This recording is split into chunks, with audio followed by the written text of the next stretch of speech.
अस्सलामुअलैकुम। मैं यकूब बलोच, आप देख रहे हो मेरा YouTube channel Yakub Khan technical solar system.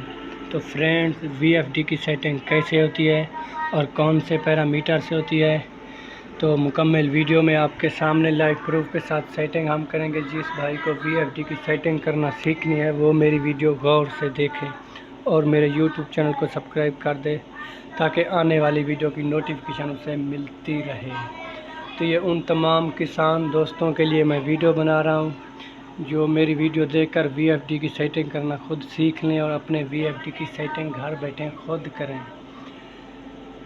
तो वीएफडी की सेटिंग करने के लिए ये इसके बटन है, डेटा इंटर या शिफ्ट या ये तमाम बटन इसकी सेटिंग करने के हैं। सेटिंग करने के लिए हमने पहले ये प्रोग्राम का बटन दबाना है।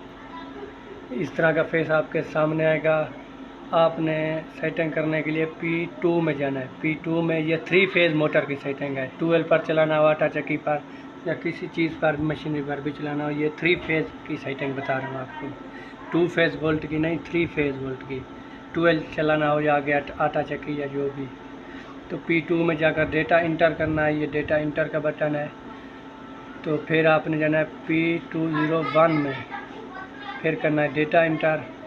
तो ये वीएफडी की किलोवाट की सेटिंग है। आपने अपनी मोटर के हिसाब से सेटिंग रखनी है। अगर आपकी मोटर 15 की है तो आपने 12 या 11.5 पर रखनी है। अगर आपकी मोटर 7 की है तो आपने 7.5 या 5.5 पर रखनी है। तो मेरे पास मोटर 15 HP की है तो मैंने इसे 11 पर रखना है। फिर P2 में ये है 50। अगर आपके पास 30 या 35 या कोई भी इधर हो तो आपने इसे 50 ही रखना है, इस एरो की मदद से 50। फिर ये आपकी मोटर के चक्कर हैं। अगर आपके पास 1400 चक्कर मोटर है तो आपने 1400 रखने हैं, या 2800 चक्कर मोटर हो तो आपने 2800 ही रखने हैं। मेरे पास 1400 मोटर है इसलिए मैंने 1400 ही रखे हुए हैं इसके। ये है मोटर के वोल्टेज। आपके पास 3 फेज़ मोटर होगी तो वो 380 से लेकर 420 वोल्ट तक होती है। तो मैंने इसके 340 इसलिए रखे हैं कि ये मोटर मेरी गर्म ना हो और लोड भी अच्छी तरह से चलाए। आपने इसे 380 रखने हैं, न्यू वीएफडी लगा रहे हो तो। ये आपकी मोटर के एम्पायर है। अगर आपकी मोटर लोड चलते वक्त एम्पायर ज़्यादा ले तो इसको काम कर लेना है आपने। फिर आ जाते हैं फुल बैक।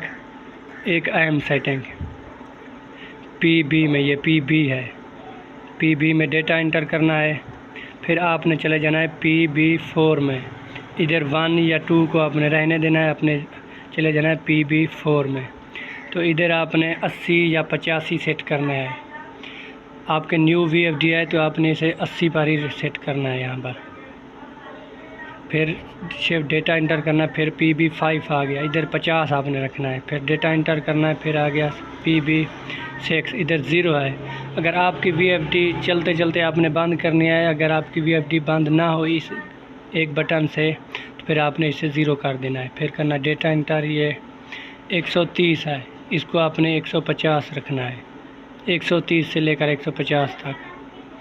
फिर आपने आ जाना है फुल बैक। तो हमारे VFD की ये मुकम्मल सेटिंग यही होती है और बाकी की सेटिंग VFD अपनी खुद करता है, अपने सोलर के वोल्टेज के मुताबिक खुद करता है। अगर आपने ये सेटिंग भी कर ली और आपका 12 भी चल रहा है और आपका पानी बहुत कम है तो आपने पानी बढ़ाने के लिए आपने अपने वोल्टेज बढ़ाने हैं।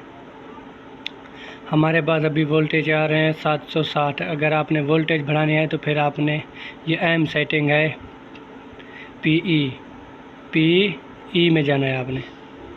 फिर करना है डेटा इंटर। तो इधर कोड लगता है 40721 न्यू VFD पर।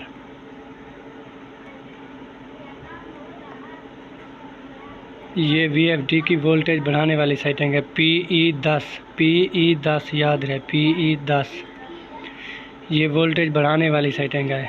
अगर आपके पास ये 10 या 9 या 11 पर सेट हो तो आपने वोल्टेज बढ़ाने हैं, अपने VFD का करंट बढ़ाना है तो आपने इसे बढ़ा देना है। मैंने इसे अभी ये 2 इंच से बढ़ा लिया और फिर शिफ्ट के बाद हमारे पास सोलर पैनल बहुत ज़्यादा है इसलिए हमारे वोल्टेज ज़्यादा बढ़ गया, इसलिए OU3 आ रहा है। तो मैं इसे कुछ कम कर लेता हूँ। अगर आपके पास वोल्टेज कम हो तो आपने यहाँ से अपने वोल्टेज बढ़ा लेने हैं।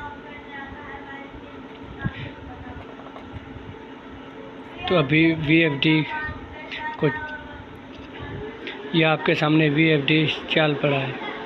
ये अपनी VFD की मुकम्मल सेटिंग हो गई है। वीडियो अच्छी लगे तो मेरे YouTube चैनल को सब्सक्राइब कर दो, बेल आइकन को भी दबा दो। मिलते हैं ऐसी अगली नेक्स्ट वीडियो के साथ। खुदा हाफिज़।